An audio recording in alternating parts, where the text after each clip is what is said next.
Mire, ¿por qué yo hice yo he hecho un razonamiento y en días anteriores yo manifesté que la Revolución Ciudadana ganaría en la primera vuelta entre el 46 y 48% de los votos.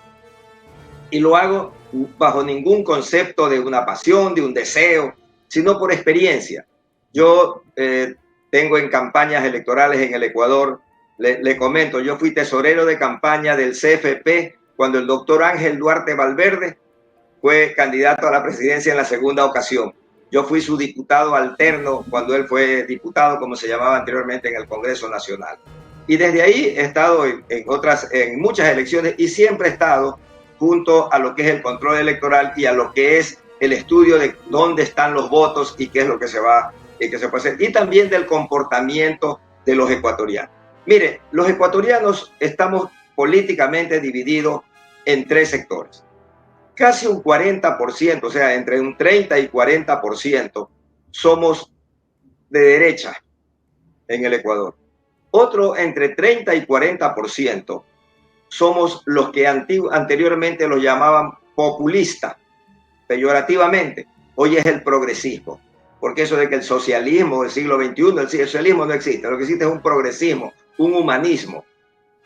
Eso es lo que existe. Y esa es en este momento, y eso ha sido normalmente cómo se ha comportado. Y había un 20% que no ha sido de izquierda, ha estado ahí un poco la extrema derecha y un poquito de la extrema izquierda, porque en el Ecuador las izquierdas puras nunca han llegado a más del 10% todas juntas cuando han habido 2 o 3 partidos de izquierda.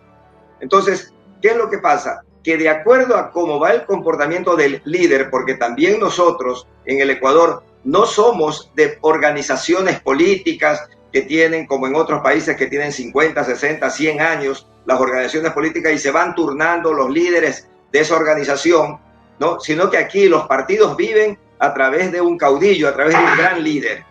Y eso lo tuvimos con Assad Bucaram, lo tuvimos con el ingeniero Febres Cordero, en su momento con Abdalá Bucaram, y luego lo hemos tenido el líder actual que es Rafael Correa.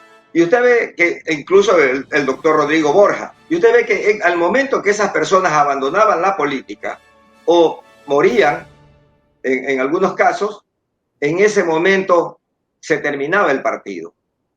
Entonces, ¿qué es lo que sucede? Que la Revolución Ciudadana responde en este momento a ese liderazgo de lo que se llama centro izquierda o progresismo, ¿no? Que representa la Revolución Ciudadana, que tiene una estructura y que tiene una ideología, que además ya tiene que haber demostrado al país. Ya le demostró al país su trabajo y los ecuatorianos vamos a tener que analizar eso y ver si nos conviene que volvamos a estar como estuvimos los 10 años con el presidente Correa. Entonces, con este análisis previo que le hago, ¿cómo va entonces la votación en el Ecuador? Hace dos años, la Revolución Ciudadana no tenía partido político, había tomado uno de última hora y a ese lo estaban eliminando. ¿Se recordará? Que eliminaban un partido, se llamaba algo de Ciudadano, alguna cosa así. Compromiso Social creo que se llamaba. Compromiso Social. Compromiso Social. Y lo estaban, a través de la Contraloría, estaban eliminando ese partido. Tuvieron que ser candidatos por el partido Centro Democrático Listas 1. Y a última hora pudieron poner a un joven desconocido candidato para la presidencia de la República. Iba a ir el presidente Correa de vicepresidente, pero le sacaron el juicio lo más pronto posible para que no se pueda inscribir. Y después no querían ni que lo reemplacen a él, porque habían hecho las primarias con él, que no lo reemplacen con el señor Rabascal. Fue todo un lío que llegó al Tribunal Contencioso Electoral y ese binomio lo terminaron aceptando a última hora ya en el mes de diciembre, contra ya cerca de las elecciones. Y con esas circunstancias sacó en primera vuelta el señor Arauz la Revolución Ciudadana, que se llama ahora, el 34% de los votos. Y en la segunda vuelta sacó el 48% de los votos contra todos los partidos políticos que existían en ese momento en el país. Contra todos. Incluso los indígenas que estaban con Yacu Pérez, que se sentían que habían sido, les habían hecho fraude, dijeron nulo ideológico, pero trabajaban sus dirigentes por el señor Lasso y eso fue demostrado ampliamente. Además, no son cosas que hay que ocultarlas, son las realidades del país. Entonces, fíjese usted, con esas circunstancias, luego pasan 2 años y hace apenas 5 meses se fortalece este partido, se estructura y alcanza a ganar las prefecturas en las 5 provincias más pobladas del país, en las 4 más pobladas: Pichincha, Guayas, Manabí y Azuay, y en 50 de las más pobladas ciudades del país. Eso representa aproximadamente un 65 a 70% del electorado. Y estamos viviendo un momento en que el único líder nacional que tiene el Ecuador, nos guste o no nos guste el expresidente Rafael Correa, hoy por hoy es el único líder que tiene el Ecuador, el único líder político. Y cuando lo digo, no lo digo con el afán de destacarlo, no, es una situación histórica del Ecuador. Fíjese usted, en los años 90, 80, 90 teníamos 4 líderes, cada uno con su ideología: Rodrigo Borja, Osvaldo Hurtado, León Febres Cordero y Abdalá Bucaram. Luego se va, ya casi prácticamente desaparece el doctor Borja porque se retira de la arena política. Se retira también prácticamente y luego desaparece el ingeniero Febres Cordero y aparece en escena Jaime Nebot como un líder nacional también. Y estaba todavía Abdalá Bucaram por la edad, estaba Abdalá Bucaram, aparece Álvaro Noboa, aparece Lucio Gutiérrez y aparece posteriormente Rafael Correa. Hoy ninguno de ellos ya es líder y el que hasta el último momento estaba, hasta hace 2 años, Jaime Nebot, prácticamente retirado. Entonces, ¿qué otro líder existe en el Ecuador? Entonces es el único que puede aglutinar y va a aglutinar todo eso que al principio le decía, que existe en el Ecuador cerca de un 35-40% de lo que es centroizquierda o progresismo, que cuando ve a alguien que hace bien las cosas, se le suman ese 20% que le digo y por eso llega a superar el 50%. Y eso es lo que vea. Y para ejemplo le voy a poner, en Guayaquil, el ingeniero Febres Cordero era de derecha, pero un hombre popular.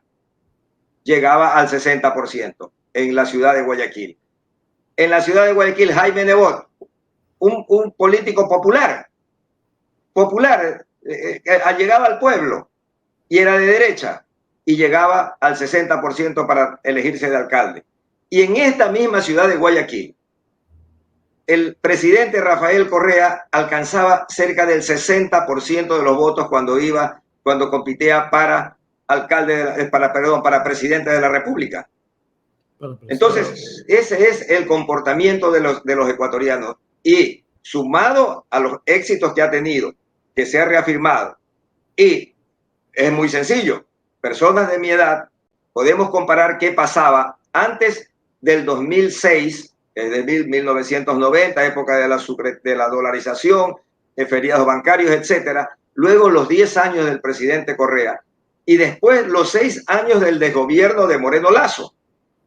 Porque si es gobierno Moreno Lasso los 6 años, esto no es que lo decimos porque estamos en campaña, no. Eso lo dijo el propio presidente Guillermo Lasso en una entrevista, que le dijeron: oiga, usted se ha unido al partido del presidente Lenín Moreno porque está junto a él.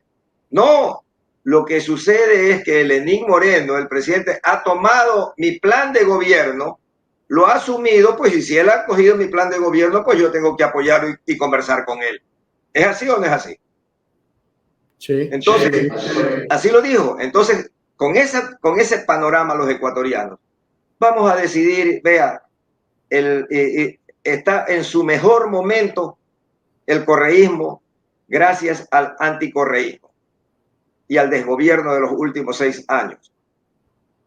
Estamos en una situación parecida a la que tenía Rafael Correa en el 2013. ¿Y sabe con qué porcentaje ganó Rafael Correa el 2013 sus elecciones? Con el 57% en primera vuelta.